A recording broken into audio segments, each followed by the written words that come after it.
all know Asam here, and no, you don't know. Okay, so Dr. Asam here. I'm here since last. Okay, okay. So Dr. Asam here, working here as a junior consultant for past 1 year since it's on inauguration. That's it. Yeah.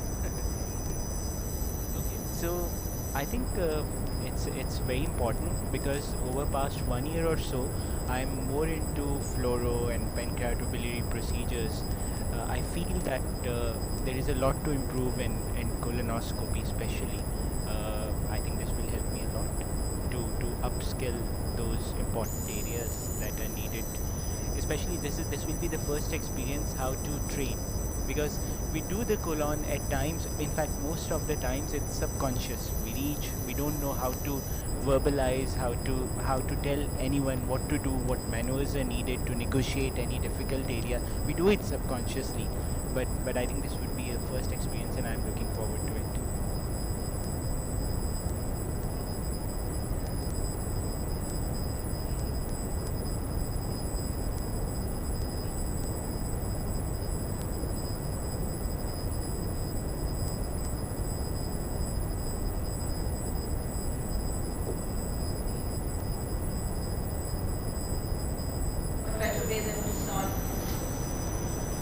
Hello, my name is Dr. Noble Zakaria. I'm also a junior consultant at SIAG, and it's a pleasure to be here. I don't know how I got here, but kidding.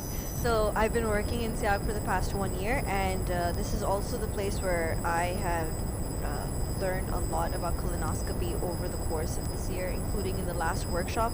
And I think as still in a junior part of my career, I'm against the statement, the hand knows what the mind doesn't.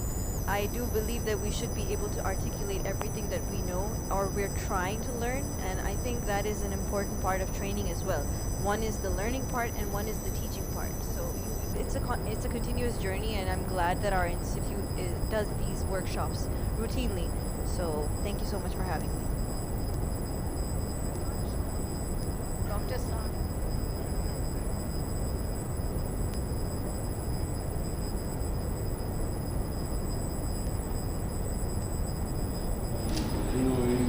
And you do all, from like basic to advanced life support and then anesthesia technique.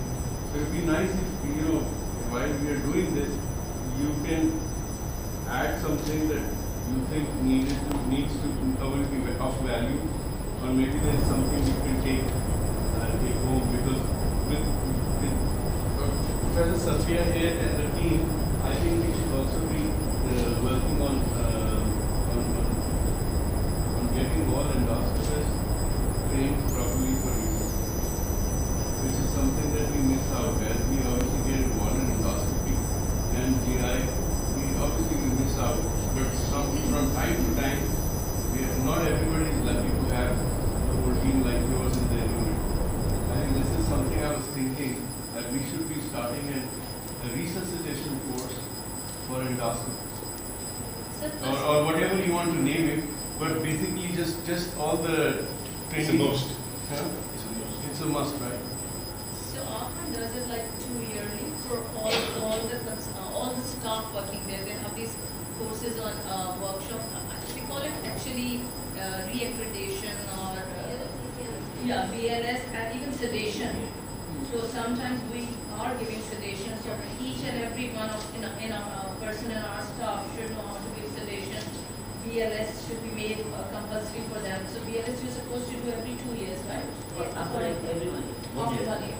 So I think that we should make it as So many. we should first we can actually improve our in-house, bring it at par with what is recommended, and then what we need to do is we need to extend this service, because Aga Khan is an organization which is doing it, but I know this, that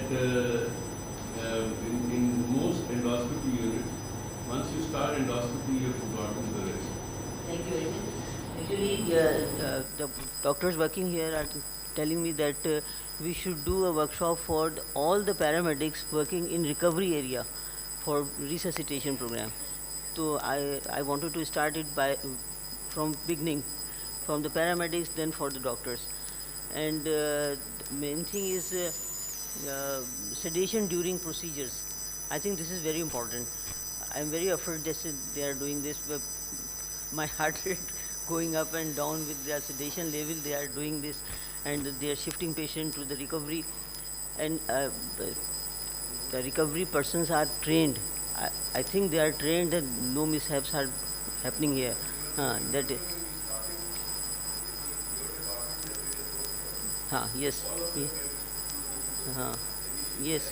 I did this here. हाँ हाँ हाँ हाँ पहला first यहीं हुआ था, हमने यहाँ किया था. मेरे ख्याल में इसको एक ऐसा प्रोग्राम बना लेंगे, 10 पीपल कर करके 10-10 को करके यहाँ पर ट्रेन कर दें इस कमरे में मैनिकन के साथ.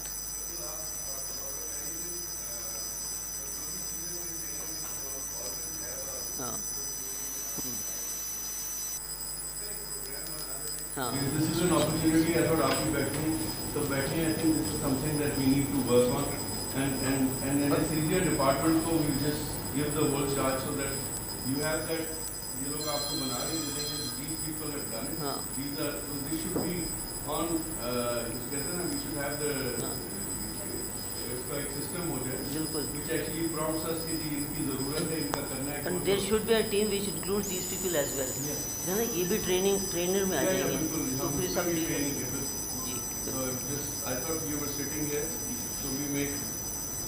I wanted to make sure कि हमारा जो safety side है, so that is as good as our delivery side. Because there is no point अगर आपका delivery बहुत अच्छी है and your safety is not good, then you are doing something good, but you're also doing something bad. So now we'll hand over the session to Paul, who's going to talk about what the course is about and the objectives and how we're going to go on about it. So, good morning. Who actually has to go? And on Asim, Dilaram and Noel, 3. So the idea of the course is to actually enable you to have a better understanding on how to support someone during their discovery of their custody and their own abilities. So, I know you know the answer. I know you should know the answer. I know you probably don't know the answer. We've been on a course that we're going, so you should know the answer. Well, what's the answer? Are we trainers? Are you here to be a trainer? What is the purpose of this course? So, what is the purpose of this course to you? So we are able to train our people to do the basics. So how do you see a trainee? What is a trainee to you? Trainee, What does a trainee mean to you? What is a trainee? the doctor working under me or learning the course. Okay. So we have a bit of a hierarchy. He's under you, he's someone that reports to you, he's someone that works maybe close to you. What's your definition? Trainee. Person is doing a procedure, basically just have to analyze how he's proceeding with it, know when to do it, if to do it. So that's a process. That's not a trainee. Somebody whose life should be overlooking. Training the person who's trying to learn. Yeah. Overlooking. They're responsible to you. To you. So other than what has been defined, I think a trainee to me would be anyone who is doing the procedure but having trouble in learning the basics and in doing the procedure, different manuals like in colonoscopy. So anyone who needs continuous supervision or support during a procedure, that should be a trainee. But these are good definitions of what somebody who needs support in their development. I look at it in slightly different, in that a trainee is somebody who has already got some abilities, has already got capabilities, and we are there to actually help, guide, support, steer, and help the process of learning as not as difficult as what it was for ourselves. So the further on you get in your experience, the easier it becomes to support people. So you support this person, and then it should be easier for that person to support you next. Paul, just one point. You know, the trainee, there's a wide range of a person who's starting first time holding the scope. Yep. To a person who's actually just needing a bit of fine tuning, but otherwise he's almost there. Yep. So is there in this course or otherwise in your students, do you differentiate between that before you start the training of someone? To me, in that instance, I do it down here. It's like a graph you've got here, and it's what is the most important need, and it's easier to do as a bar graph. So somebody who's starting out, their most important need is they don't understand the wheels. That becomes relevant. The least important thing is torque steering, because at this moment in time, because they don't need to know what torque steering is. They need to understand the principle, but they don't really need to have a full working knowledge. They need to have a working knowledge of what the scope does. So our responsibility is to help demystify this. And this element gets demystified, and then this becomes more important. So as we identify the learning need, the development need of an individual, we can then demystify that one, and it becomes less important, and the other issues then become more relevant. And that's how people develop. We fail to see how somebody develops. We see that they don't know what the buttons do, they don't know what the wheels do, they don't know what this does. When you put the stiffness on, they don't know the ins and outs of the scope. So when you actually demystify that for an individual, what happens? Then they've got a first light on moment. Then when we actually start to enable them to understand what advancements is and how you actually can calibrate the flow and the air and the water, we're able then to actually enable the person to do the next step. Then we can start going on to torque steering. However, some individuals have got an innate ability to actually understand some concepts more appropriately and quicker than others. And so we have to adjust what the learning objective is for that individual. So when we actually sit down and do it, we're actually looking at what does that mean we are. Are you a trainer? I know you know what I'm saying. Are you a trainer? Trainer. Trainer. I believe I'm a coach. I'm not a trainer, I'm a coach. The reason for being a coach is I give you respect for what you already know. As if you take it back to simple things like football, cricket, I give the person credit for what they can already do. However, they come to you to have the fine skills to upon them. If you're a beginner at cricket, you know where to begin, where to stand, posture. Well, this time I'm not good at cricket, so I don't know. So you did win. So the analogy for cricket to me is rubbish. But football or rugby, yes, I can talk to you about that till the couch more. Literally till the couch more. Did you see the video? Right. So I know it's actually said about the course. Third hands-on colonoscopy trainer's course. And then I thought to myself while I was sat there, I said, no, that's great. And she said, no, it's not. But yes, it is. As I said, she said, what's the program? The problem is that we adjust things and we think on our feet. So today we're thinking on our feet. So we're going to take away from the rigid program and bring it back and make it individualised to you. I thought what would be interesting to do, and it's completely different to what Sasha did, and we're going to see what her opinion is now, is that we're going to get you to do a colonoscopy without really doing much of the education around and support about what a good coach would actually deliver. So we see where you are now, how are you delivering your support to a trainee right now. And then we actually look at that and we get you to mark your experience along with your trainee, how that went.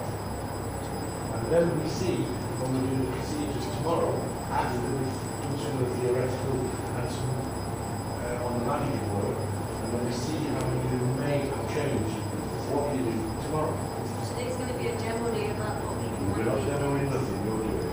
Oh, we're doing it. So the procedures that are going to do today, you will take a training, you will go and do a colonoscopy, you will have 30 minutes, and even the procedures tomorrow, 30 minutes. You will decide with that trainee what their objectives are, what you can help them with, and how you're going to go about it, that comes off your 30 minutes. So once you go into the, we'll ask you to do it here, and then when you go into the room, you've got 30 minutes.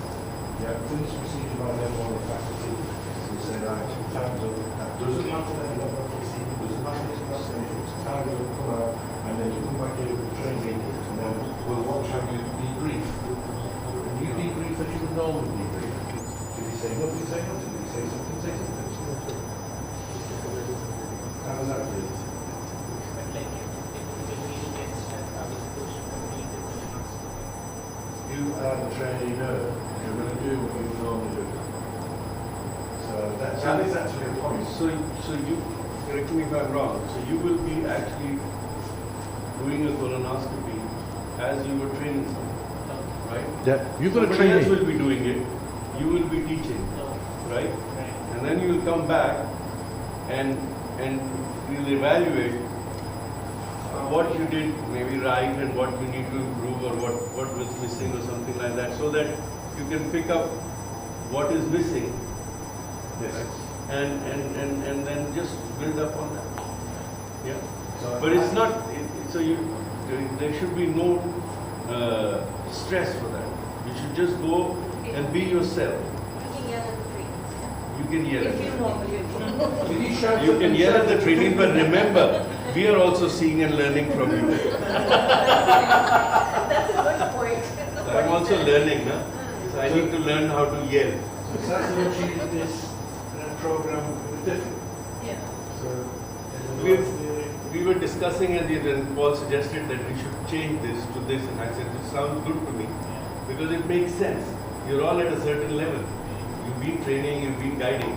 So what you already know, we don't have to tell you the wheels then. Okay? We just go into the. Okay. I think that's good. how about you? What do you think? I know you've probably seen some kind of program that you know this is what he's going to do, and now he's throwing a curveball. So that's Did actually. exactly what you do. I did actually. This is unpredictable, but okay. No, I think it makes sense. It's good. I actually would like for you guys to see what kind of feedback we give whenever somebody asks for help, and then individualize that for us.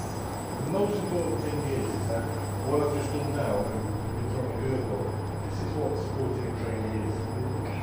You get thrown curveballs. You get put in a difficult place. You suddenly don't realise, whoa, okay, I have to do this, I have to do this.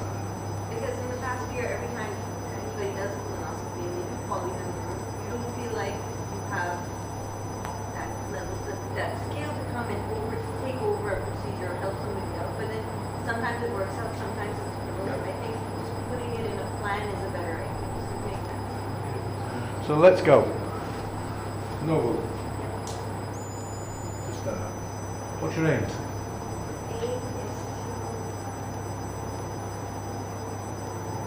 What's the difference between an aim and an objective? the aim would be what is the main take about this workshop, and the objective would be a breakdown of that take, right? Don't ask me, tell me. So the aim would be to be able to coach. Okay, so you're using my terminology. Yep. What's your terminology? Be able to boss them correctly. Boss them correctly.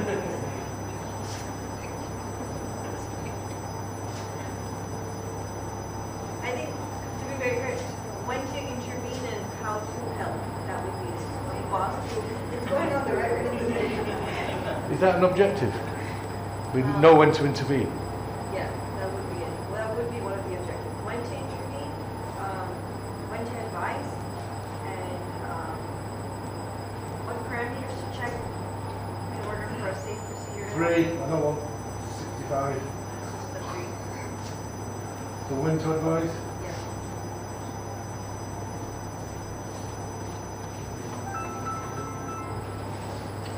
Being aware of the environment from an observational point of view. What parameters I should be basically looking at when somebody else is doing a procedure.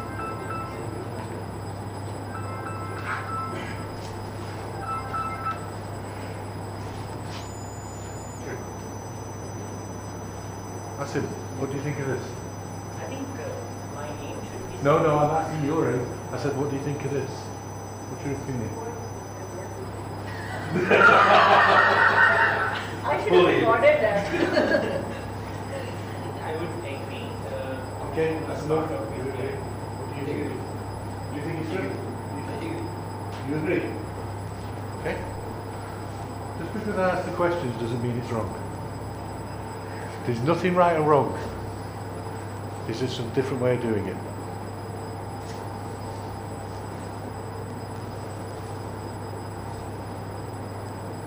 What's your name? Simply to help. Paul. Simply to help Simply to help. and learn simultaneously. To protect and serve.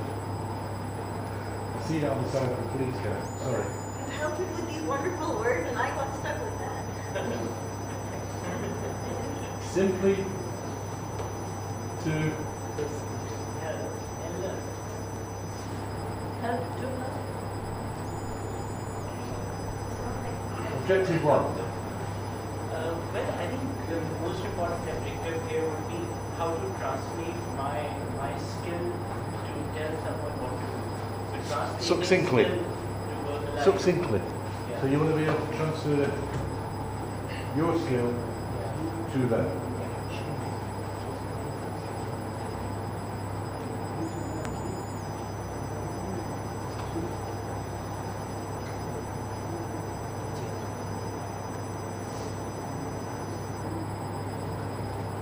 Second. Second would be like in a difficult situation, how to steer through that, especially when someone else is doing it.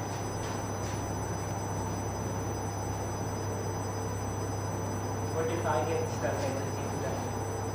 That's what I'm thinking.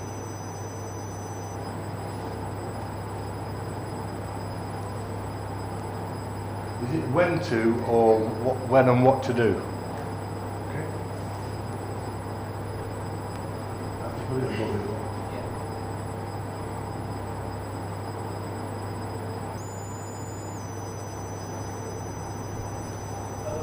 Third would be the factors that needs to be supervised or looked at when somebody is doing the procedure.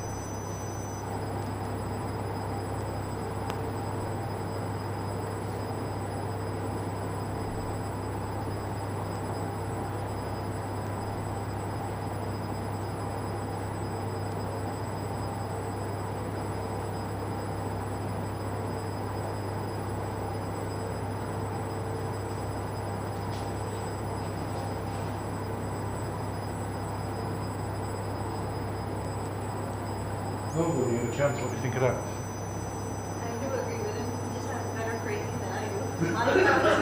Mine sounds a bit heartless and evil, but that is essentially Evil? a little bit. Okay. But yeah, I do agree with him. What do you think? My aim would be... No. What do you think of these objectives? What do you think of what is written here? His objective is to be able to transfer his skills. His objective is what and when to steer someone when they get stuck. Okay. So no, so what do you think of his objectives? He's right. He's right. Yes. Okay, he's right. That's definitive. How do I spell your name? D-I-L-A-R-A. D. D-I. D-I-L-A-R-A-M. No good. Aim. Sir, my aim Paul. would be to know my weaknesses, to know which I don't know right now. Weaknesses as a trainer. Yes. Right.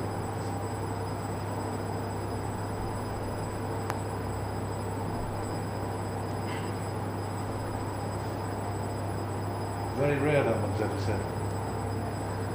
And my objective would be to correct my weaknesses and then keep on practicing. Yes.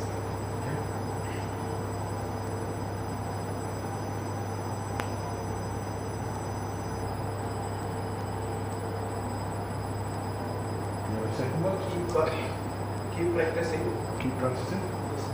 which I know, which I learned here.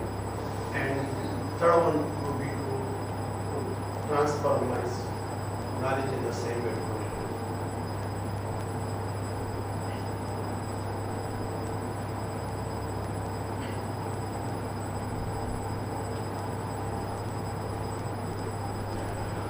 So we look at these objectives. What do you think? I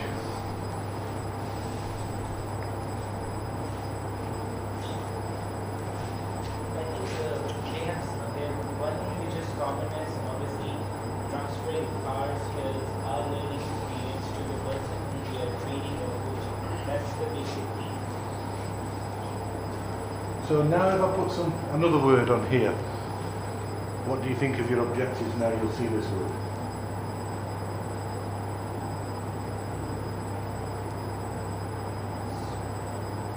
Sorry, I can't write.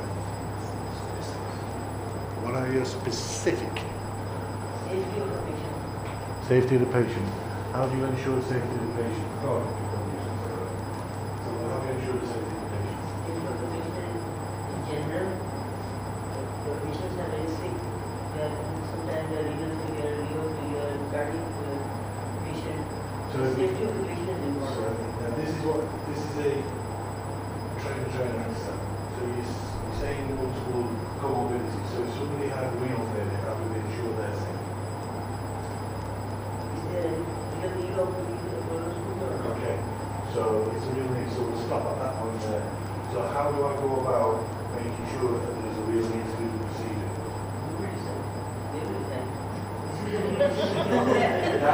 She's going brilliant until that point. So from an anesthetic point of view, how would you? As a trainer, they should decide whether it is important to do this procedure now or after some time. They will decide. So I would say that that was going really good until you actually said data side. That's the applicates, that's not against you, that's just what we've got to be careful of. So if, from your point of view, when would you say it's not safe to go ahead with a patient with renal failure? Either or liver failure or cardiac patient or some other comorbid. Yeah, but we're saying, Sometimes you have let's leave the renal failure. When would you say it's not safe to go ahead with a colonoscopy? And there is times when you wouldn't want to go ahead with colonoscopy. If you're from a anesthetic point of view, when is it not safe to go ahead with that procedure? During colonoscopy, we are not doing anesthesia. They are doing some sedation. So they should. What he's trying to say is that your point is कि आपका safety वाला is very valid, right? एक patient है CRF या renal failure. What in that renal To failure? decrease the drugs. No, what he's trying to ask is this. So let's say the patient is severely hyperkalemic or somebody has electrolyte imbalance, right? That patient, before you even book or somebody is on, depending on what stage of renal failure, what kind of preparation, so all those have risks. So then they have to analyze, you're right, they have to analyze whether doing that Do we colonoscopy really need colonoscopy now or not. after some time? Or we should improve everything and then do it. And what alternatives do we have that we can do? And also, can we, depending on the stage of renal failure, there are different ways, right? So preparation and everything else. So we need to be wary about all those things. But you're right, decision of doing, if I come to you and I say, I have to do this colonoscopy, you will say, well, these are the risks. And I'll say, we have to do it now because the patient is bleeding. I need to see where he's bleeding from. And so we go in and do it. Then we will take risk. And then obviously the anesthetic risk increase when you've got certain issues. So if there is an electrolyte imbalance, your anesthesia risk will increase. And we need to just balance that with the need or the indication of colonoscopy. I don't know if that's That's what I was wanting to lead to. So what I'm trying to get to is, what was I actually doing about that point? What was I actually doing about when the point was made? Recognizing what are those exact factors that might make colonoscopy risky. Us being able to understand that before we proceed. I think the important thing here, especially if I talk about safety of a procedure rather than anesthetic point of view, it's when to stop your junior We made the same points with the I'll come back to your point? Right. So what I was doing was deconstructing the issue. So I was actually taking it down to another issue, a smaller point. So, for example, when to intervene. When should I intervene? It's when do I intervene? When do you intervene? The most important thing is what you said. When I'll should give you you? an example. Yesterday he was doing a colonoscopy of a 7-year-old child with pregnant from an wing. It was a high-risk case. The senior should do this and he did this. This is the way. So it's a very valid point. When you're training, you need to select your case. You don't want to say, oh, hey, hang on a minute, patient here. So you need to have the right selection. I think that's very important. And end of the day, the most important thing is safety. You don't want to do something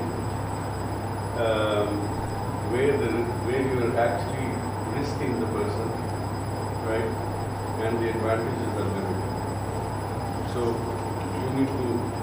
So if your trainee is doing a case and you think he's going to harm your patient, that's the first thing that you're going to say, well, you have to stop because the patient comes first.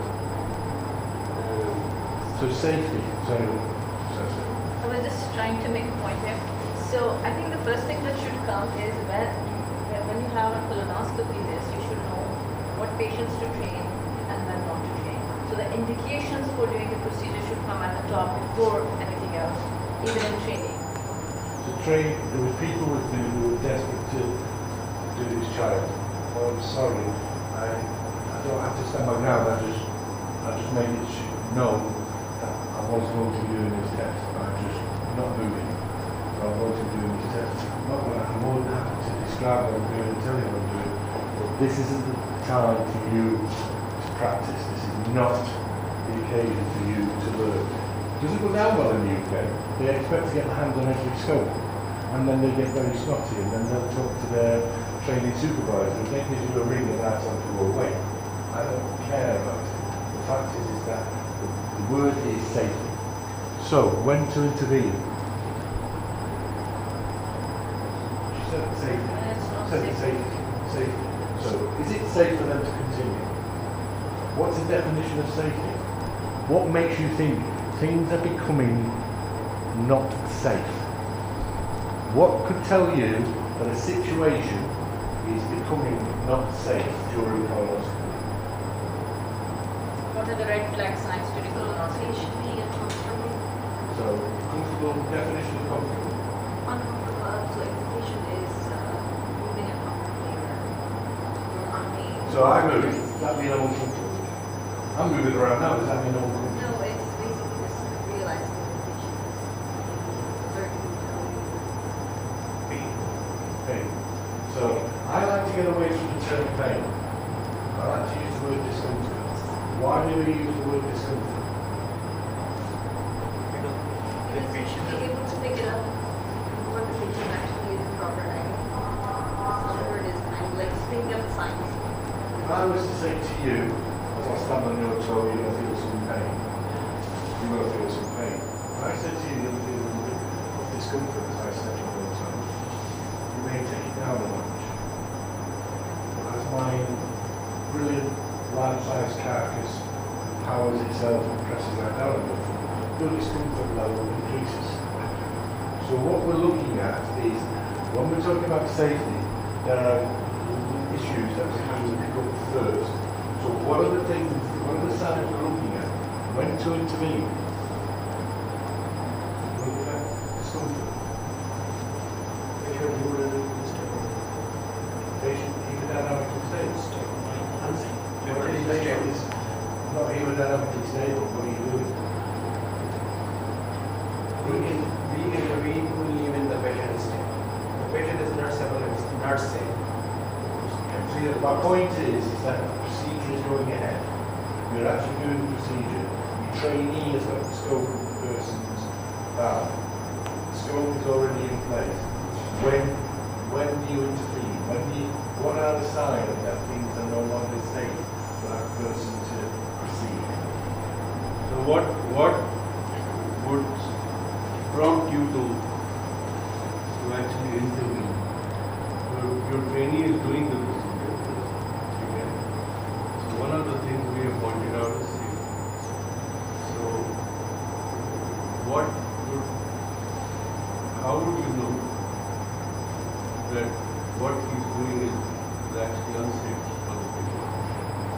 the pre-assessment होती है. Now if you is doing the procedure or she is doing this, आपने रोकना है ये गलत है. तो क्या चीज़ें होंगी जिनकी वजह से आप रोको? The patient start getting pain or discomfort or So pain. So the patient becomes dynamic, unstable during the procedure. What do you mean? when That's you say- safety, right? So that would During come, the procedure. yeah, during the procedure. So that comes, patient is having pain, that's unsafe, right? So it's pointing towards safety, right? What's your definition of hemodynamic consent? BB is all right. The patient is having a normal situation, the pulse is normal. These are hemodynamic stimuli. So you're saying that if the pulse is starting to change, if the respiration is starting to The change, patient is getting dropping saturation, the patient BB is becoming so low saturation is dropping. So I think three factors are important here. One obviously relating to the patient, which include discomfort, distension. Second, factors related to the trainee himself. Looks exhausted, looks perspiring. The third, technical issues which also includes the procedure time. It's being unnecessarily prolonged. Then So can we focus on point number two? What's point number two? related to the training. Well, you said your point number two. Your point number two. Yeah, your point two was training, related to Related training. to the trainee. He looks exhausted. He looks Before the that, trainee. what do you normally do when you're training somebody? Like I've seen you train the seat sometimes, normal sometimes. So if they're doing a procedure and the patient starts having pain or discomfort for that matter, what is the first thing that you do? You tell them how to. Yeah, I would like to first tell them what we can do, what they can do. If they are unable to do it, then obviously I replace them. So let me just ask a question over here. So, not the child, colonoscopy we were doing, and I was explaining to you, and then we stopped. And then what they were doing was the patient. The patient didn't say anything. The patient had moved their arms, they moved the shoulder, and I said, have you noticed that? And she said, yes. I said, what would that mean? This starts to feel uncomfortable.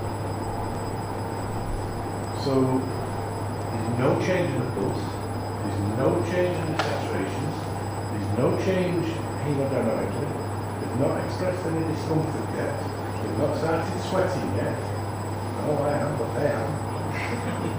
So, but what did you do then? We ask the patient number one. No, before that. Listen, you stopped. So she stopped. And then she then did research with the patient, drew the scope back, deflated, and then proceeded. So, what did we do there when we talked when to intervene? What was the first thing we did when the question is when to intervene? Now, your intervene is when they take hold. Is that or is it when you So I think by that you basically mean you're aware of the environment, so your conscious is telling your trainee to be aware of what's going on, and to pick up the signs at an earlier What- stage.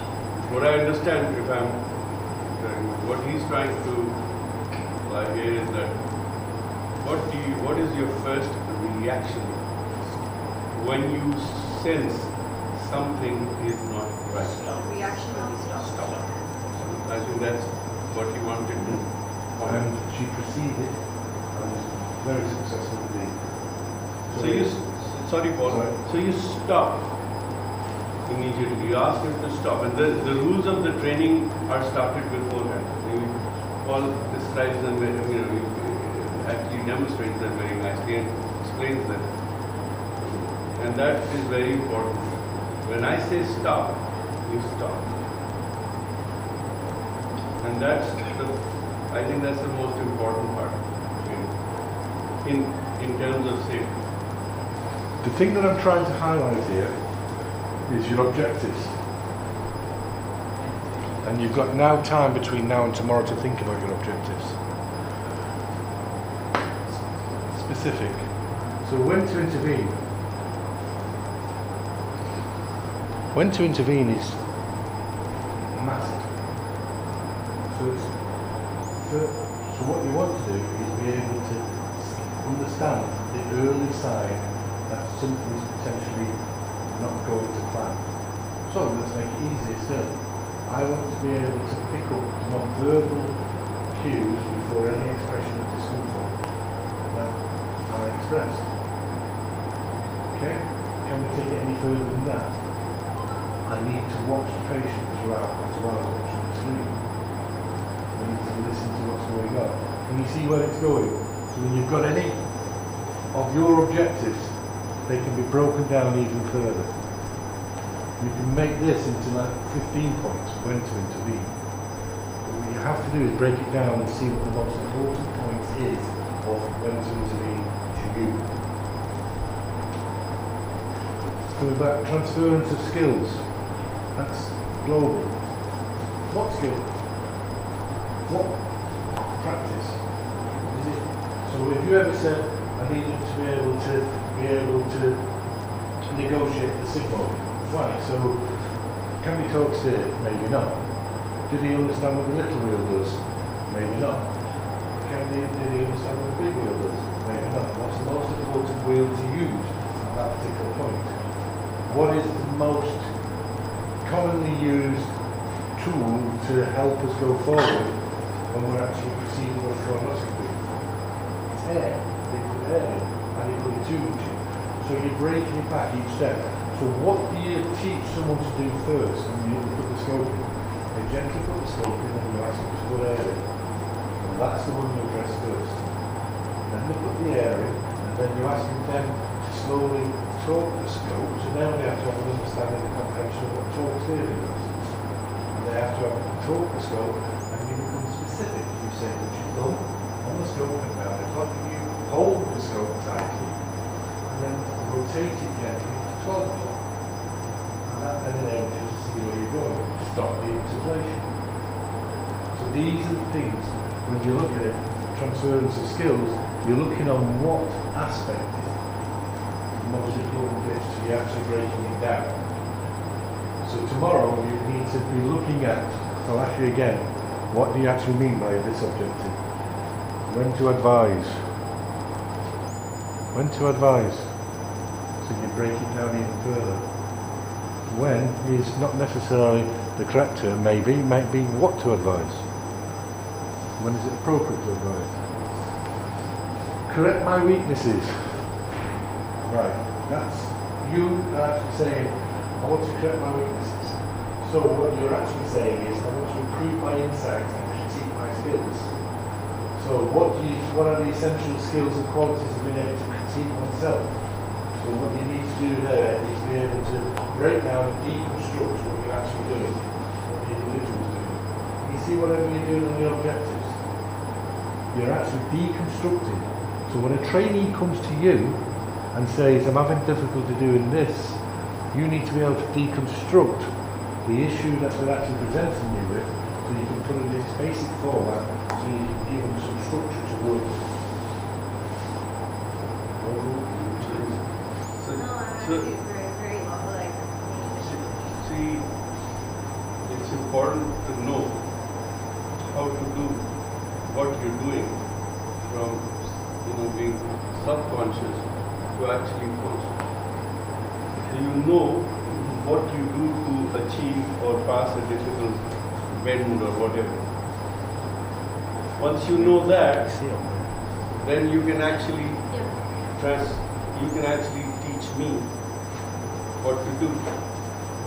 So you need to break it for yourself and understand it yourself so that you can tell me. And that to me is the key in again coming back to the candidate, because there are two objectives there. To me, there are two issues, right? If I was to break it, I don't know if Paul would agree or not, but you have patient. So you have patient-related issues that are important, his or her safety, comfort, and there are trainee-related. When would you stop? When he's doing something wrong. Now we're talking about trainee. When he's doing something that is not correct, that needs to be done in a different way. But then for me to tell him or her, I need to understand too what we are going to do to pass that obstacle. If I don't, I will do it, which is what happens a lot of times. I do it and give it back to him. Now he's standing there and he's wondering what the hell did he do. Anyway, so he moves on. That particular area is still left blank because you've done it. And like, you don't understand what you did, but you did it correctly. The trainee had no clue what you did. So this course, to me, what I understand is that this course is going to actually give you the breakup of what you need to understand and what you need to impart. You are transferring your skills to someone else. So if you don't have it done in a very simple way, he or she will not be able to grasp it as well as they should. So, you know, you when to stop coming back. Patient training. The reasons for patient you've already discussed. Now reasons for training. He's doing something wrong. He's doing something that needs to be done slightly differently. But then the biggest problem I've seen with people who are training, and this is including myself, is that a lot of times I don't understand what I'm doing. So if I don't understand what I'm doing, how am I going to tell you what I'm doing? So, sorry Paul, I just... No.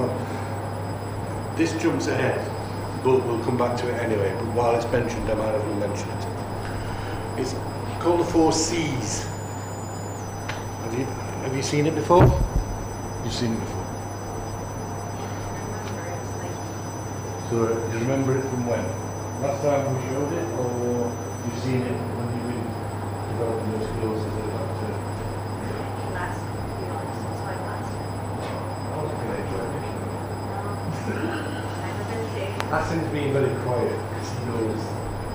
I did observe the last clinical treatment.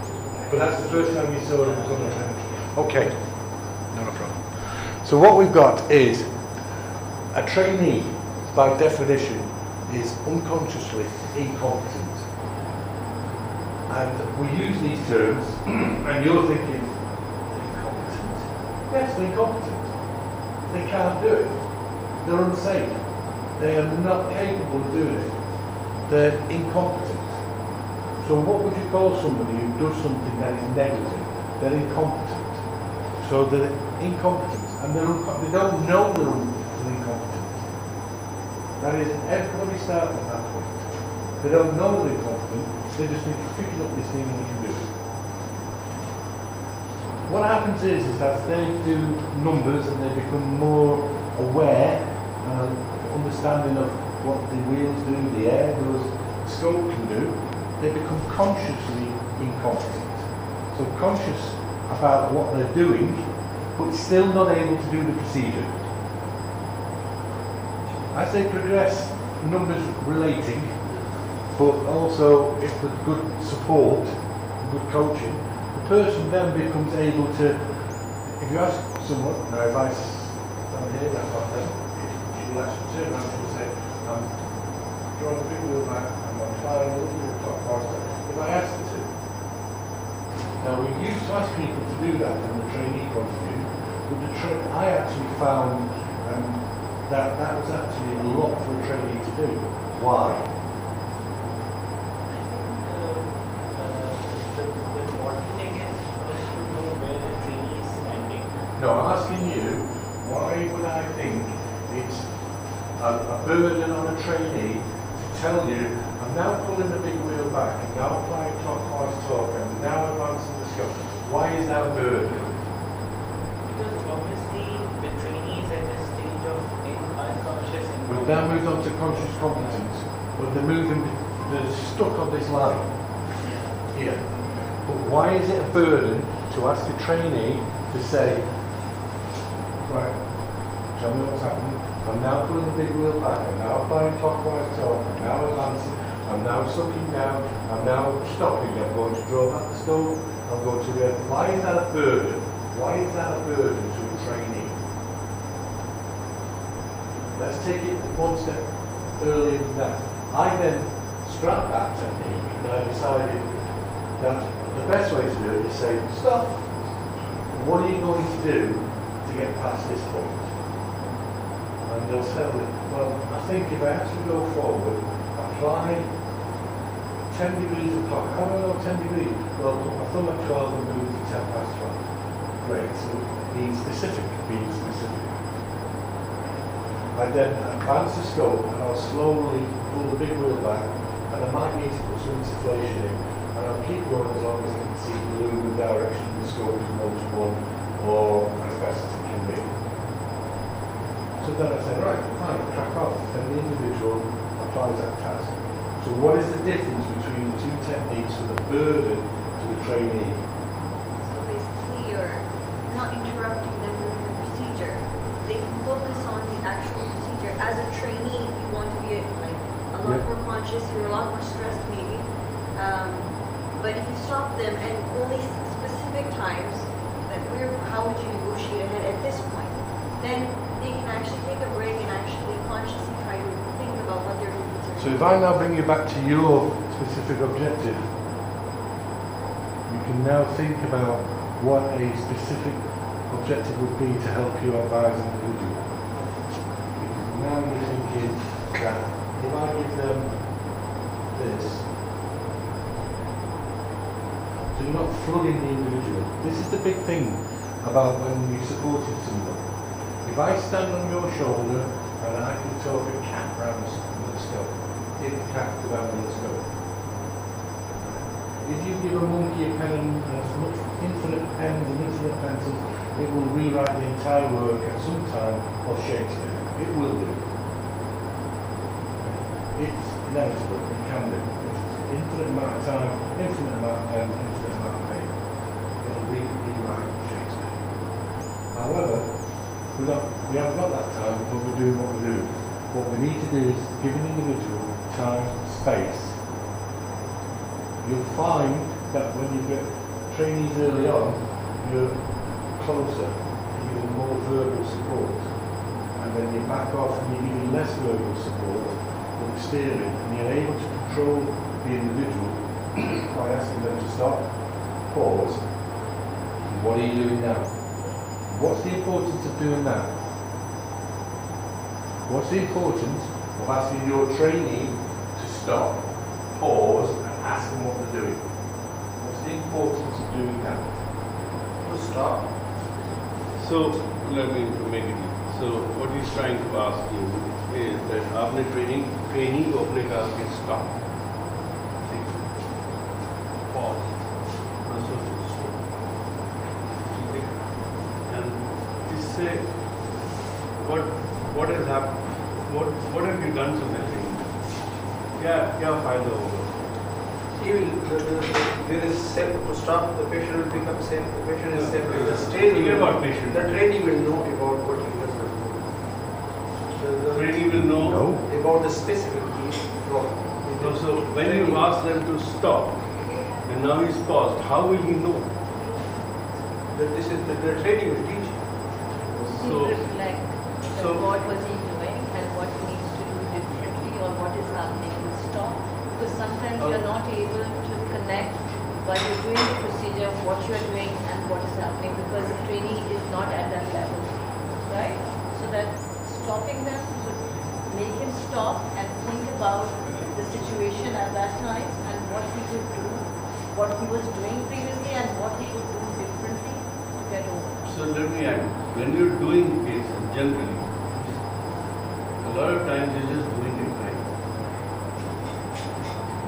Now, when you're so experienced and you're doing it and you get lost, imagine when you're learning, you're not concentrating, you're trying to just focus on that thing. A lot of times it's difficult. As a trainee, you can't focus here and there. You want to do something. So when you ask, and Paul, correct me if I'm wrong, this is probably what you're saying. You ask us to stop. Hold on. You've actually given him time to think. Reflect. He'll become conscious. He reflect, and now he's become conscious of, okay, now how will you, what Paul just said was, okay, stop, pause. go past. So now he's thinking. He's not doing, he's applying his mind. Is that what you're getting at? The next stage, now, what happens is every one of us, Sanchita, Sam, myself, you guys, will fall into this stage. Unconscious competence. And you're gliding away, and my friend here comes along and says to you, leaning back his head, "Sir, will you teach me?" "Yes," you'll say, because I'm very good. I'm good. So then the person starts and you stand there. You're doing good. You're doing good. How many times have you seen a very good colonoscopist doing, "Yeah, you're doing good, crack on, yeah, you're doing good.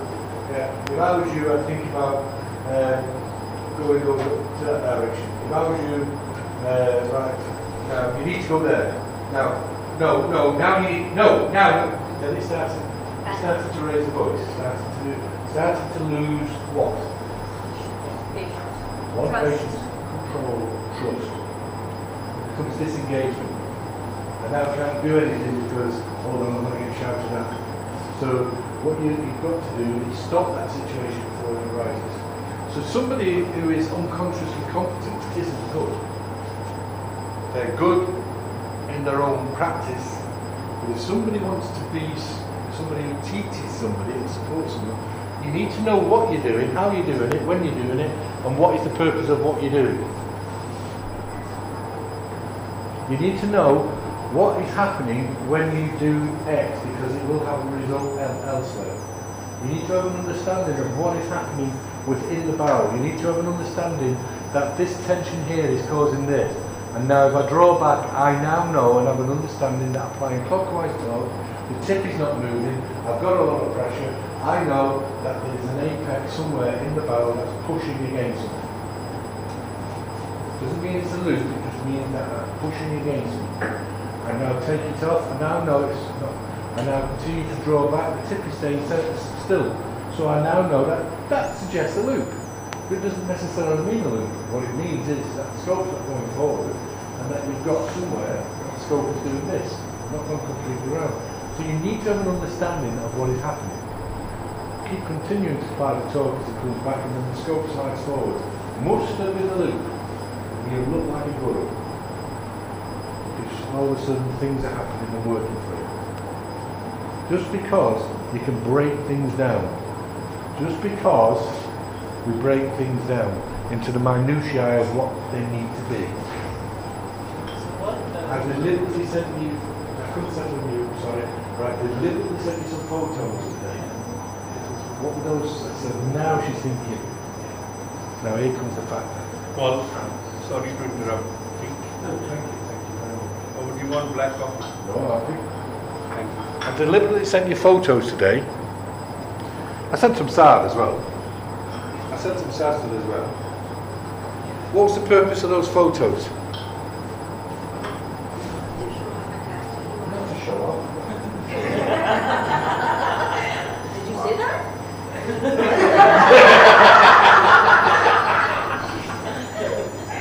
Not to show off. No, I said to show how fantastic you are. And not show off. I mean, you're spreading controversy. I should like this. It's good. No, why he said it? Because I think he's amazingly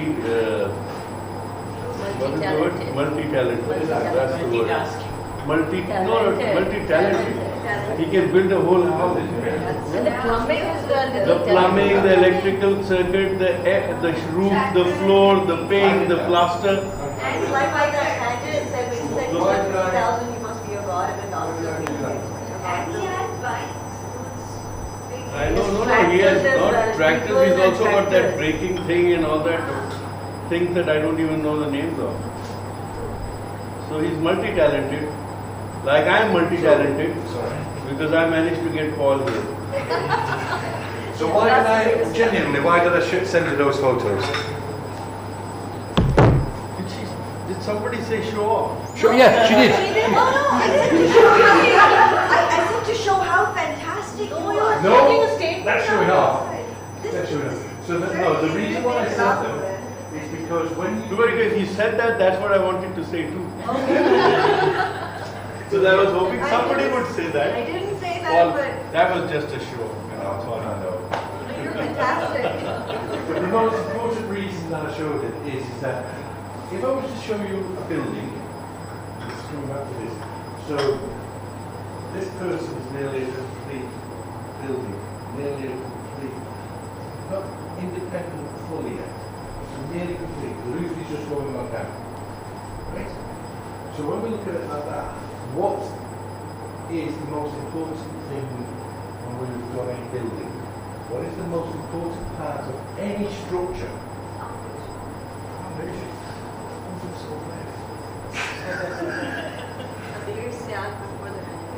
So the foundation. So when we put the foundation in, we have to actually make sure that the foundation is solid, the foundation is fit for purpose, and the foundation is going to last. Okay? So when we do, it's a very good now. So what we're looking at is making sure then that whatever we do after that is not going to be compromised. So when we come to building construction, I didn't say that. what do you think about all the cows we make gravel up? They were I was more interested in whether he owns those cars. Yeah. Yeah, he does. So anyway, but the foundation, the structure then will actually continue. The structure then has actually quality and will actually be functional and it will last. And then what we do is then finish off the structure, everything else follows, everything else. And if you notice the roof is square. So with the roof being square, because you've done the foundation right, then the walls can go, then the roof can go on. This is what we're doing when we're developing somebody as an endoscopist.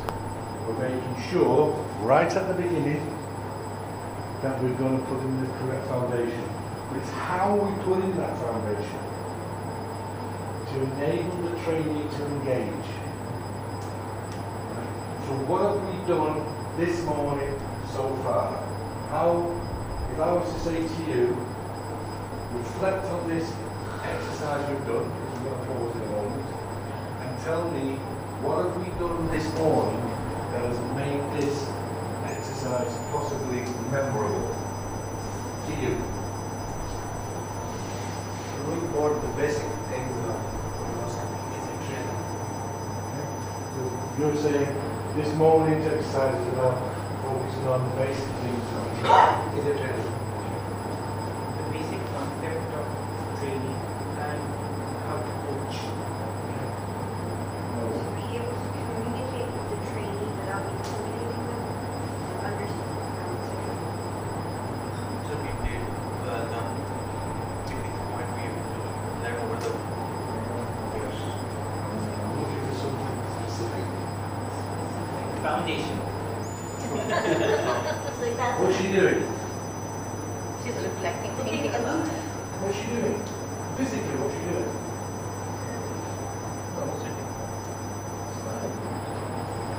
You guys have smiled. You guys have had a laugh. You guys have enjoyed yourself. You're engaged. Therefore, you've engaged. What, as a You're not person, intimidating. I like it. Yeah. So I want that it. is when you're smiling, when your body language, your body posture is relaxed, and when that trust between the trainee and the trainer comes, where he or she knows that this person standing next to him or her is actually there to support him, is not going to be Judgmental. somebody who's going to get upset or would be, so I think the body language of the trainer tells a lot to the trainer. The facial expressions come in that. So if I'm really off, then you guys know I'm off, right? Just because of the way I walk into the room, the way I take the scope, the way I don't acknowledge anyone. I just said, so that puts your trainee in a very uncomfortable position. So to me, what it does is that if I was a trainee, I wouldn't ask any questions. Now I am scared.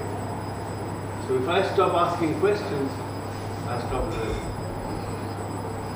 To me, that's what the body language, facial expressions do to the learning. And the person who influences that is coach.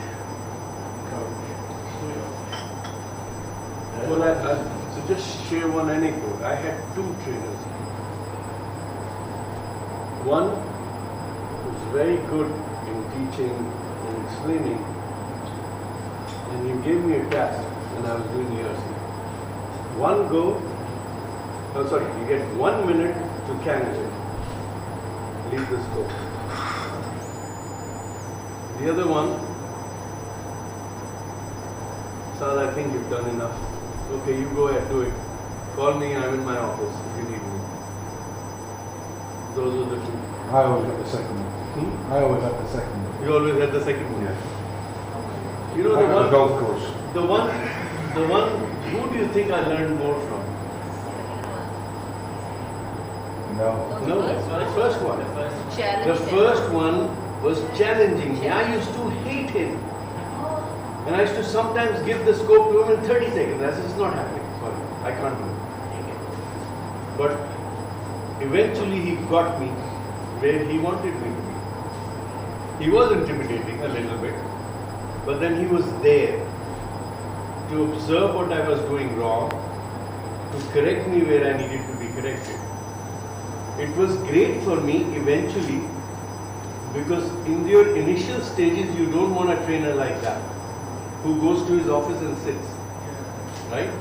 But when you have done enough, you want a trainer who is not to be seen.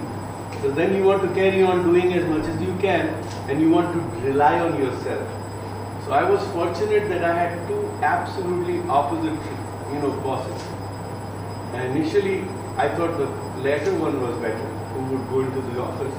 But today, if you ask me, the person who actually got me where I am was the person who was challenged.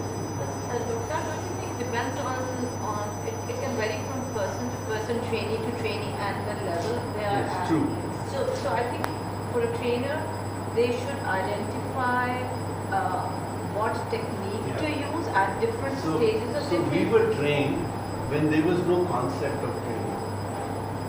This is my point I'm making is that, Paul and I have been trained in a very different way.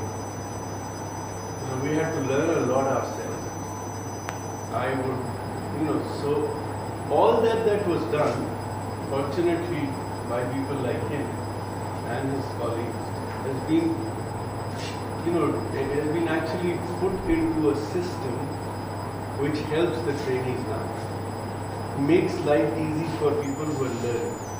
And of course, the next step to continue that is to ensure that that process continues.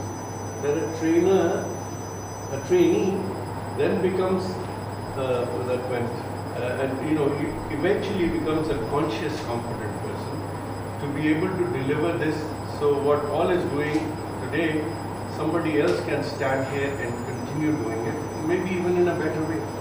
Things will evolve. This is an evolution of 3 decades.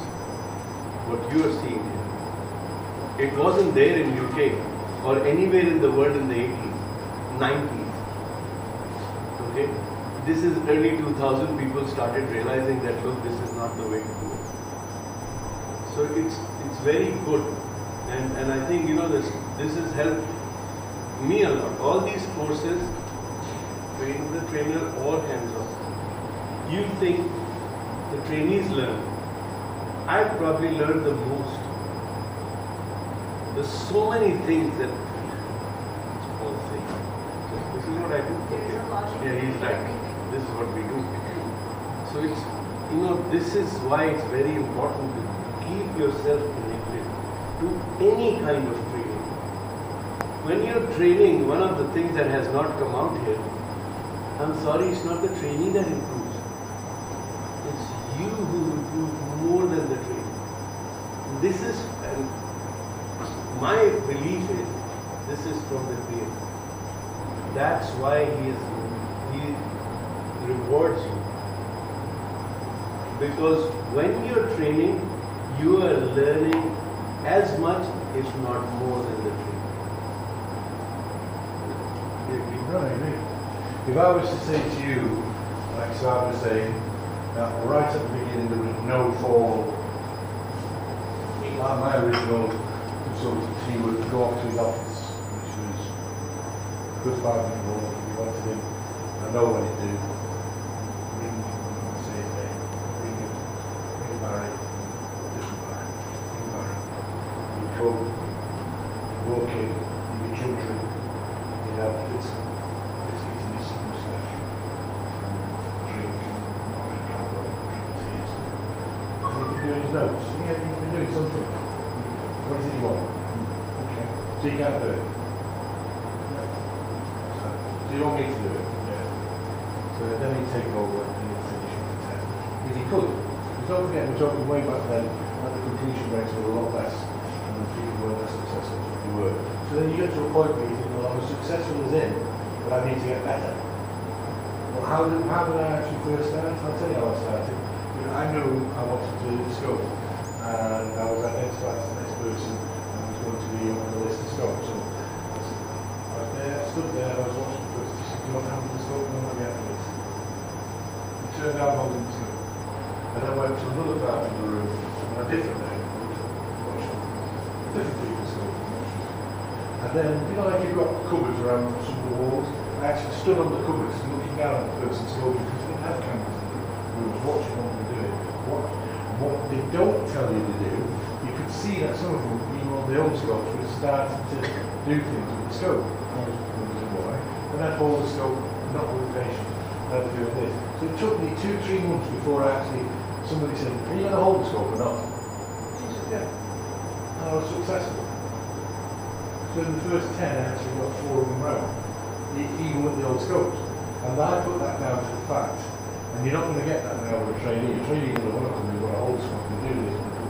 But I actually critiqued what other people were doing, and I then amassed it all together and decided which way I wanted to actually do this.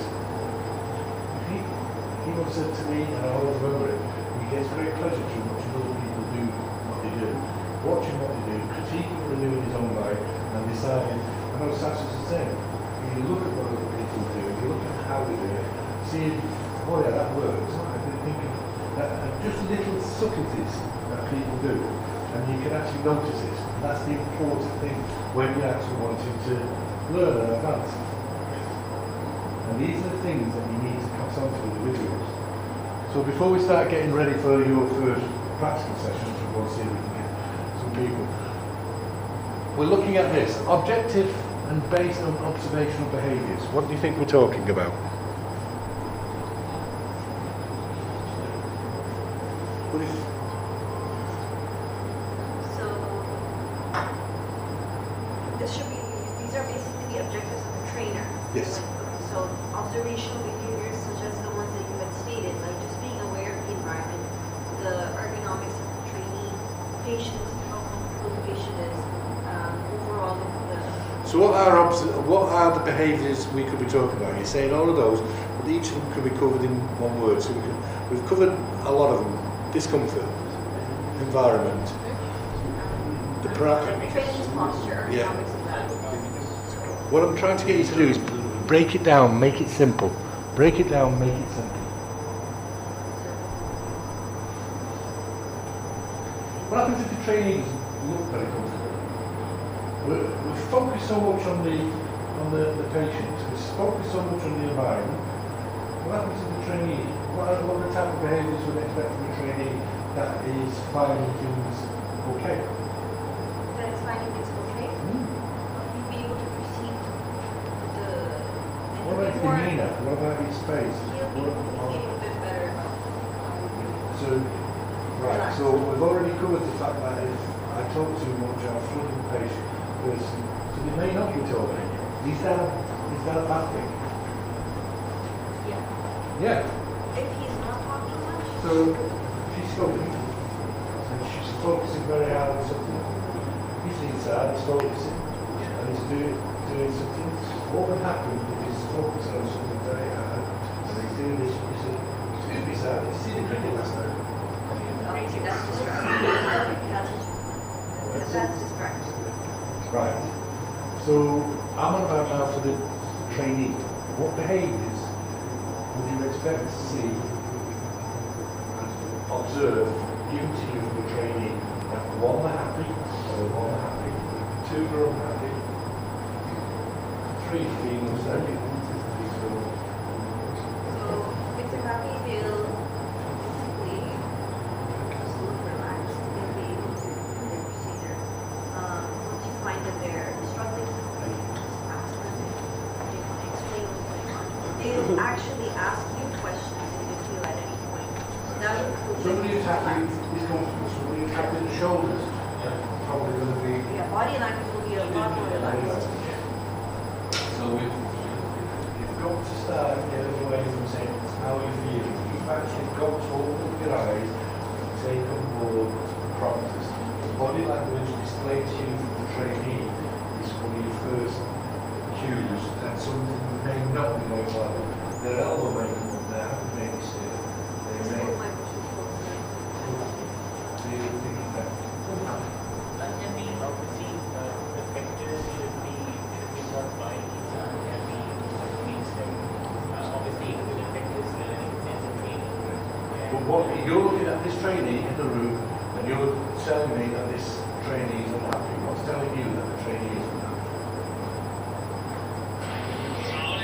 If you're in the room, the trainee is scoping, and you're thinking he is not happy, she is not happy. What is the what do you think are the obvious factors that are displayed by a trainee that say they're not happy? And obviously, his body language is upset, his procedure is being stuck in some point. These are differences we can judge. So let's go back. You're talking about, I'm talking about the individual concerns, so body language. You said body language. So what in particular in that body language tells you they're not happy? Posture, face.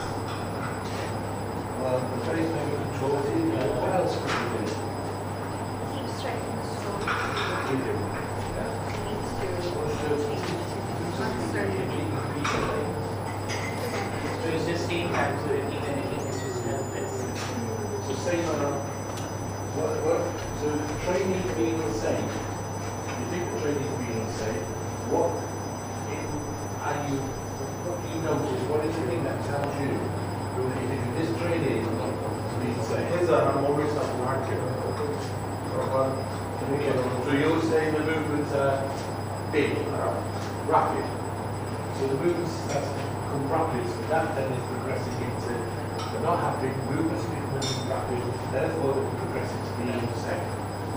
So what we do is we don't want to be here, we don't want to be there, we'd like to be here. So how can we stop it progressing? We don't want to be there when the movements become rapid, posture is becoming more tense. We don't want to stay with the posture being tense and the person's taking minutes down the way. We want to come back here where the person is comfortable, the person is smiling, they are feeling relaxed. How do we do that? How do we stop it progressing when we actually start seeing a transition from this stage to the growth stage? What do we do? Goes back to the principle of asking them to stop. Stop. And then what do we do? That's the next they would like to Find explain. a way out to him, like if we can guide him what to do and if he's able to understand. That's true.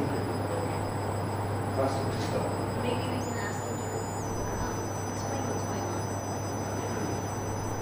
So ask them to stop. Ask them to relax and go. Take some air down. Why take some air down?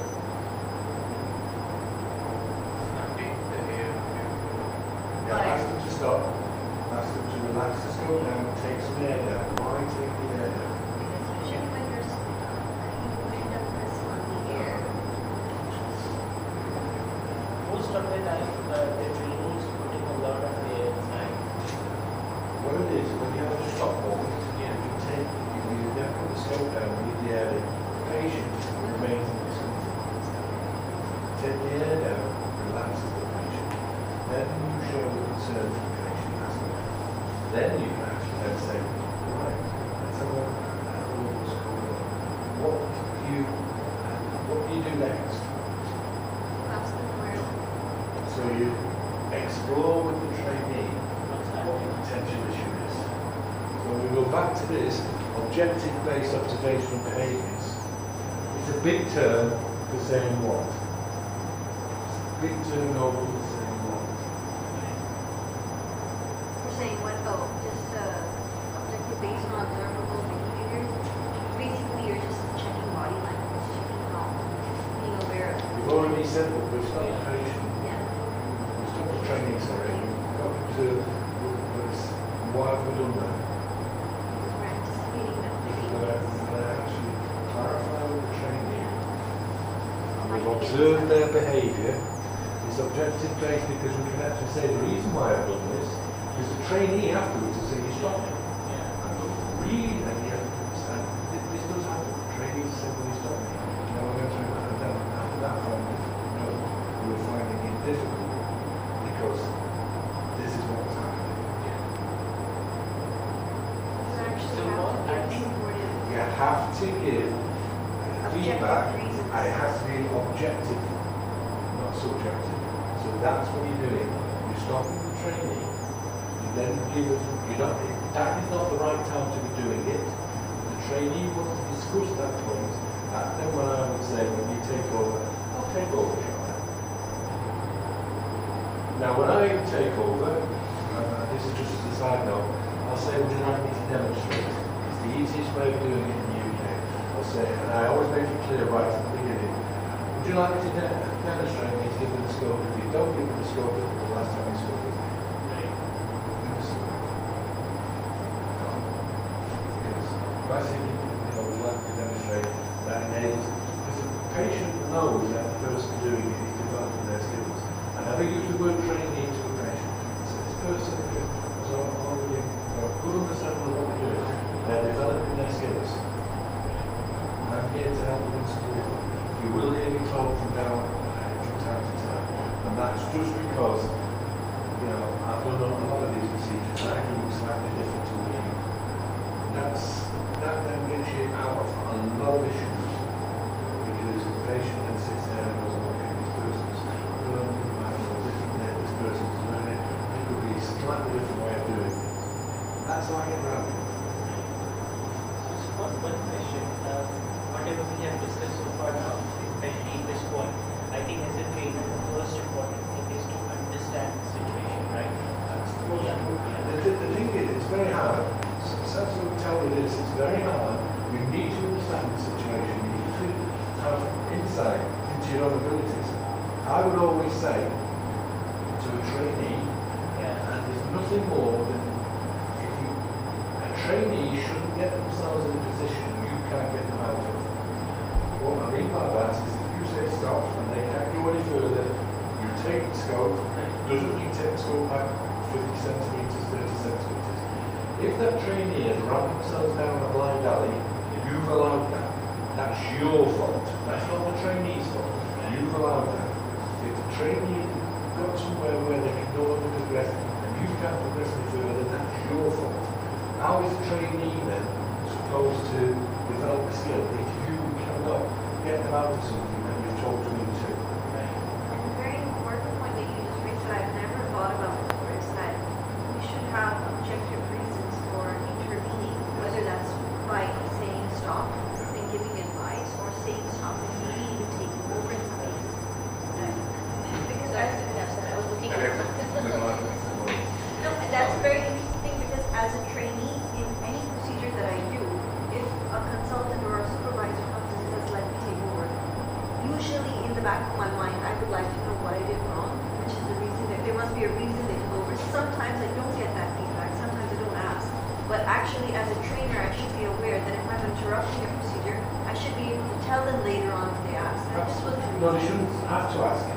they should tell you, because that's the commitment that you have with your trainee. That's a If pretty- you're doing a training procedure, then it's a commitment, the sort of a pact between a trainee and a trainer. Like you didn't use So it's my duty to give a feedback to you that why did I think that you were not able to translate whatever I was saying to you practically, and then it was no longer safe for you to proceed, and I had to take it over.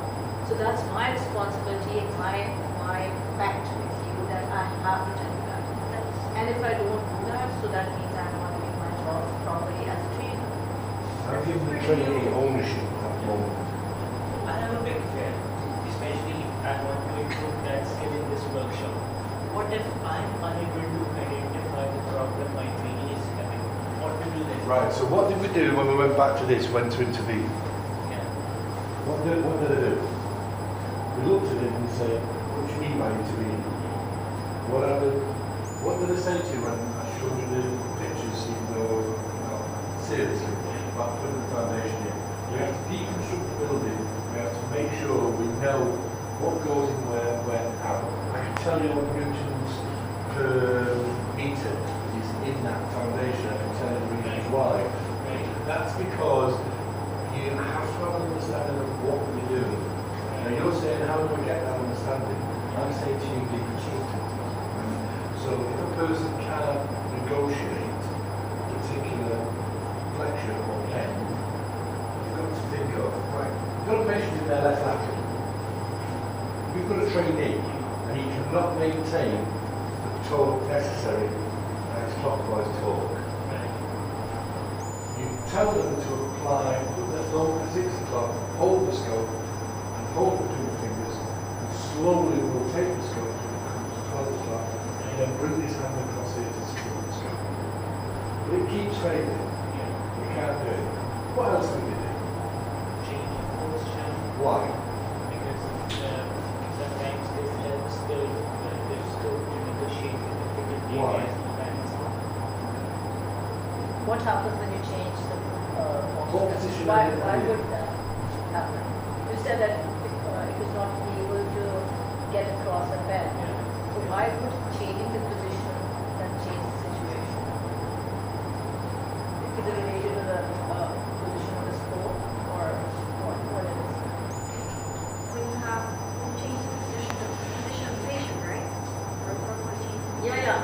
That's what we're talking about. Basically, it's all related to the weight. If you change the position of the patient, then the gravity allows the scope to fall towards the random part of your Rotation in their left lateral. Deliberately said that. Here's the point, so now on to you. Rotation in their left lateral. The trainee is finding it difficult to apply the clockwise torque and maintain it.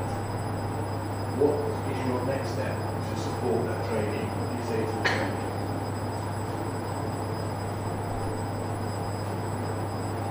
Change the position. Why? If he is unable, he or she is unable to proceed further, and the patient is getting less, and there are two things: either there is root or there is extension. Right, so you also... The right, here we go. Try pull one more. Okay, so if there's a way, I mean, I think I got it. You said Eureka movement in the air. Is it that you change the position and you're basically allowing the air to escape from the right side? No. It wasn't like No, close.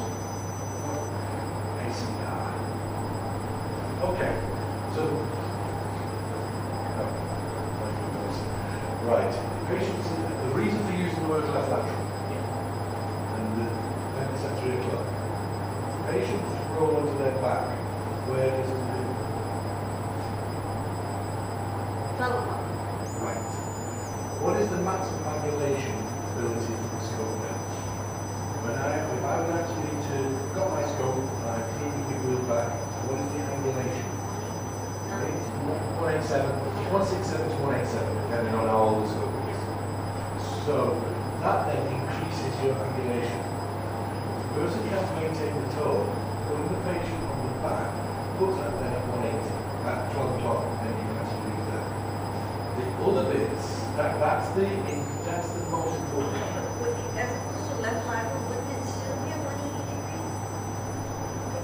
you were talking about experience. Then it brings it 12 o'clock. That your trainee can't do it. Your trainee cannot coordinate, thumb pulling back on the big wheel and clockwise towards at the same time, pulling the thumb back and advancing the blow. You can't do it. So what you're doing then is saying, I bring the patient onto the back, we've taken out one parameter, the thing that you cannot do. And therefore then we can actually say, you still only have to advance, and you only have to pull the wheel back. So you don't have to do two or three or four things, you only have to do two things. So as a trainer, as a coach, you are looking at how can I make this easier for this person? And that's what you were asking, how can I deconstruct what I'm doing and what you need to do. Now, I have done for some trainees, have gone along, looked, and then that's how you do it. To demonstrate, and I take the scope back and say, what do you do? But the most important thing is, what you were asking is, how do I know what to? You look at it, you then deconstruct it down to the small bits that make the whole, the foundation, building up what is needed to actually make a complete picture. Yes? No? Got it. Given at an appropriate time and place, that's the feedback, that's the support. Expected by the trainee. Right. This is the difficult bit. Difficult bit is that before you start any learning exercise, you devise a contract between you and the trainee. You don't. You sit down and say, what will you do with the trainee? I'll give them Now, when you met me for the first time, what are you going to say? I'll basically give them some pointers about how You've met me for the first time. do it. Just like, oh, okay. So, My name's Paul. hi. I've been lost. You're not lost. No. So I'm No, basically no, I gonna- prefer that because I don't know what the dynamic is. So first I'd say, hi, I would ask, how many procedures you've done, what your experience is, and then I would ask them, during this procedure, what would you be comfortable with? And if I tell you to stop, would you, that would That's all. So what I'm asking you to do is think about what you would say. You're thinking about this course. What would you say in the real world? Just let me know if you need any help. Right. So, first and foremost, obviously, after introduction, I'll ask how long have you been in GI training, number one? How many colonoscopies have you done, or have you done it before? Is it your first time? Second, what do you know about the procedure? Yeah, that's it. What do you know about the procedure? What do you mean? Like, what are your difficult points? Like, if the treatment. So that's not what I know about the procedure. What I know about the procedure is that going around the ballot and around the ballot. So you're asking me what my difficulties Yeah, are. difficulty gets up. And then, based on his expertise and based on his areas of difficulty, I will chat. I'll give him a brief, like if he says, I'm unable to do retroflexion of the rectum, I'll try to give a concept of that manual or process before I want him to do it in front of me. Yeah. So that should be how I would want. Basics. So what would you say to I'm your trainee? What are you going to say to me? I'm Paul. What are you going to say to me? No, I will ask you about the procedure, basics of the procedure, number of the procedure, its previous exposure. So you're all saying hopefully the same thing, like numbers have anything varying. I told you before there was a guy who done 10 and they were very successful, and so their distribution rate was massive. And that's because they were allowed time and they didn't put too much in the patients were always comfortable. So these procedures were taken out, but the patients, and they also made the patients did not enjoy the situation, but the patients were not distressed in any way. They talked to each other, they kept their to them and then just progressed nicely and slowly. And this guy now is one of the people who it takes a long time. The problem is that you've got it by focusing on numbers, but there's an assumption placed on numbers. So, can you tell me about your experience to date? Somebody who's always volunteer numbers. Anybody who tells me you've done 150 in this country, I'll take it by heart. And I don't get to tell me you've done 150, I'll take it by heart. 10, suddenly delete 10. But I don't, they like you to think and feel secure that they do more because you might have to do more. I think that's the thinking behind it. So that then leads to safety. I know, just from experience, when somebody picks up a skill, roughly how many to go. Just by how many people just go, I can tell you how roughly how many they do. Now I know what they do with the skill. I'll look at it around. So that matches what we're saying. Nowhere near that matches what we're saying as well. I love that bit. Consultants in terms of communication. I've done 300 gastroscopies, picked up the scope, and just looking at it.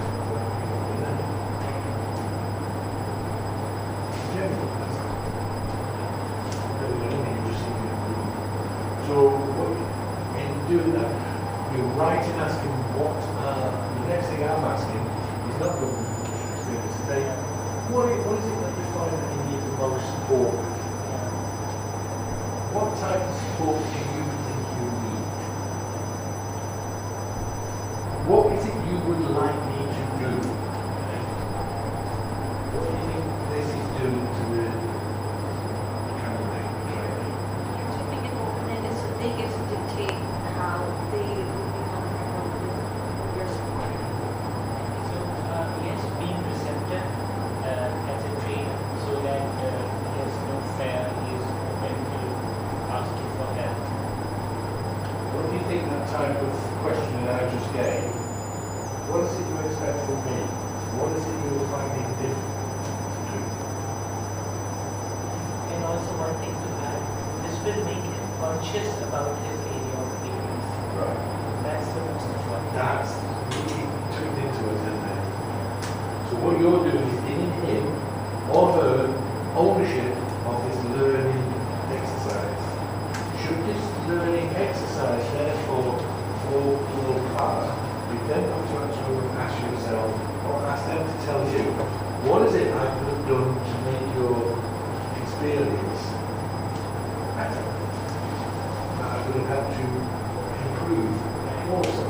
If they can't have it, then therefore, what is it that you think you should have done that would have actually helped you? Because now we said that, no, you were fine. Therefore, it's up to you then. I'm not going to say that directly. So therefore, so you're not victim blaming. You're not actually intimidating the individual. You're actually putting the ownership on the individual. They won't, majority will not say, it's because you did this, it's because you won't. It's important to find out, is it the fact that I talk too much, I talk too little, the fact that you thought I should be years? These are the type of things, what is it you expected? And then what I tend to do is, if the person did say, well, because of where you were stood, I found it. So I stood there repeatedly throughout the experience, and you tell me at any point in time, this point. So who is responsible for that? Is that me or you? So I throw back the accountability. And the reason why I do that is to enable the individual to take ownership again of their learning. That if they want something, they should just stay in comfort. Yeah. You're trying to provide an environment where the person is not obstructed. The person is able to actually discuss their needs, discuss what they need to do to support their yeah. So you give it back to them. So, what I'm saying is, given in a non-judgmental way, based on first-hand data. First-hand is there in front of you. You've seen it. So I'm reacting to what I've seen, first-hand data. I'm not listening to what you said about your previous experiences. I'm telling you this is what I'm seeing. It's not judgmental. Regulated in quantity and limited in behaviours which are regulated. You tell me. I think So basically, you're basically you're not constantly giving them feedback when it's not necessary. You're not chirping in the ear like a cow. overwhelming the Right. candidate. again, behaviors which are remediable are basically behaviors that you think can be corrected if you have to just call them out. That's Too much talking. This white noise in the background. White noise in some people is wonderful. For me, I think, what's that going on?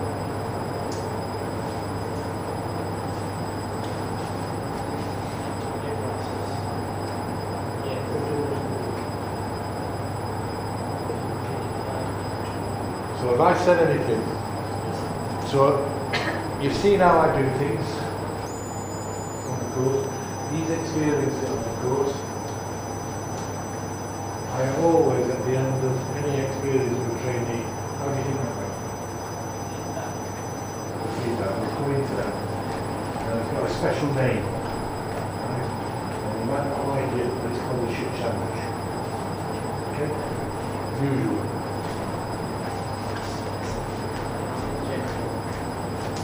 Specific. I'm going to ask you to look at your homework. Is this? What word is the key word there? Suggestion. So I suggest you do this. This might help you. If you do this, it's definitive. What you're doing is giving them the ability to make a judgment that this works for them. Regardless of what I'm showing you and helping you with, this is what works for me.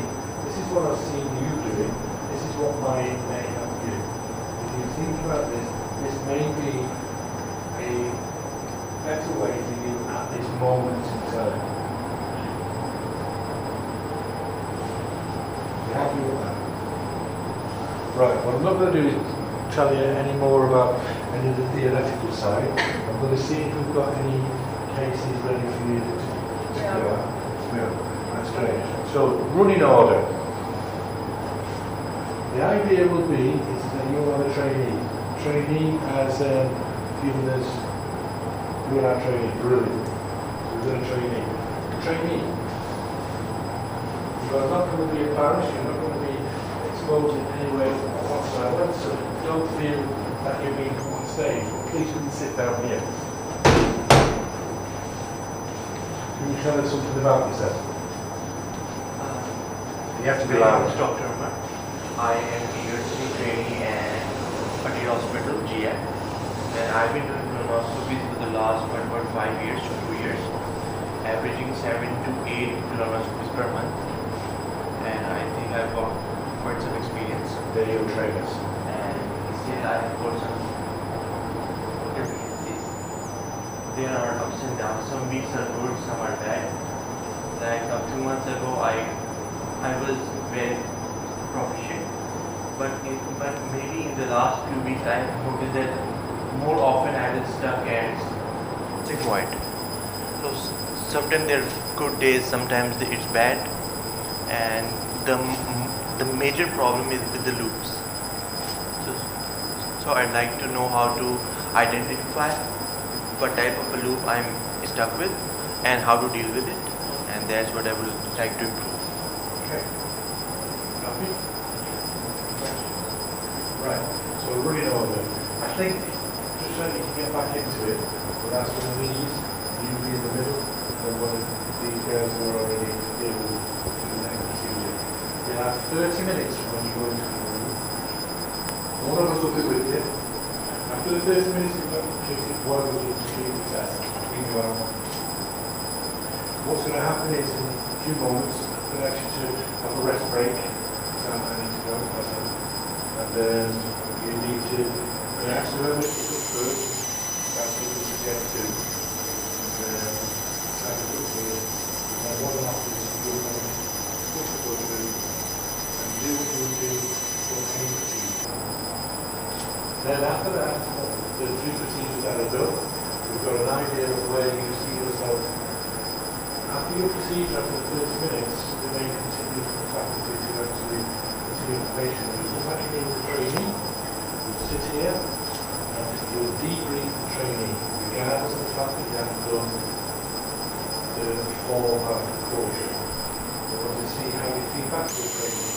No feedback is real between the group So whisper in his ear. No, we don't. But when you come back into the room, and it doesn't matter how long it takes, I will stop you after. But because it's got to be real world. Everything we do on this day and tomorrow is all to do with real world. So it's what actually will work in the real world. So you're not going to spend 10 to 15 minutes in the real world feeding back out, you did this, you do this, and you do that, or you could, what else could you have done? You're not going to do that in the real world. You're going to turn around and you're going to focus on the whole thing. Good.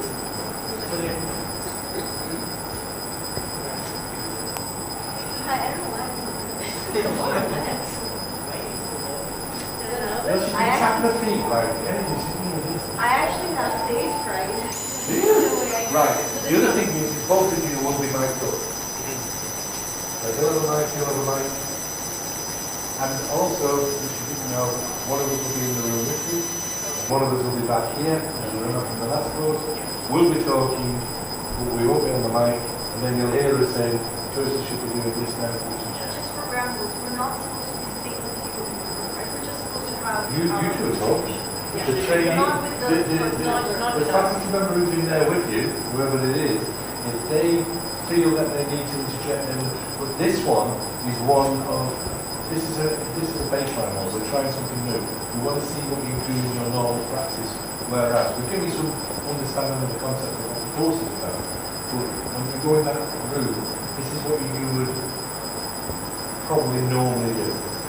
And that, what I want to do then tomorrow when we do the other two places is for you then to see if the educational part of it, the other bits that we've got on hiring and everything else has made a difference to you. That's the idea. Do what you normally do. We're allowed to You do what you normally do. Do what you normally do. Have a break. That's what you do.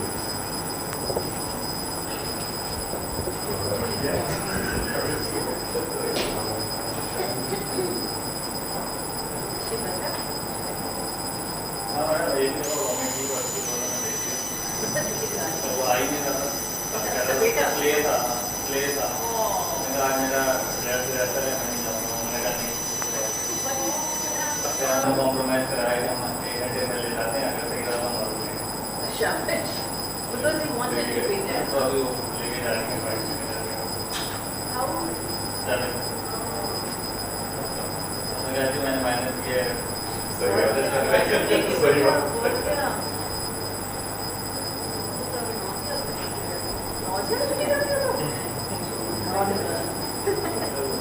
It's like I'm vomiting on the stairs. The dedication there. मैं तो 1 घंटे मुझे मैं आया उन्होंने कहा कि time कितना है लिफ्ट कर लें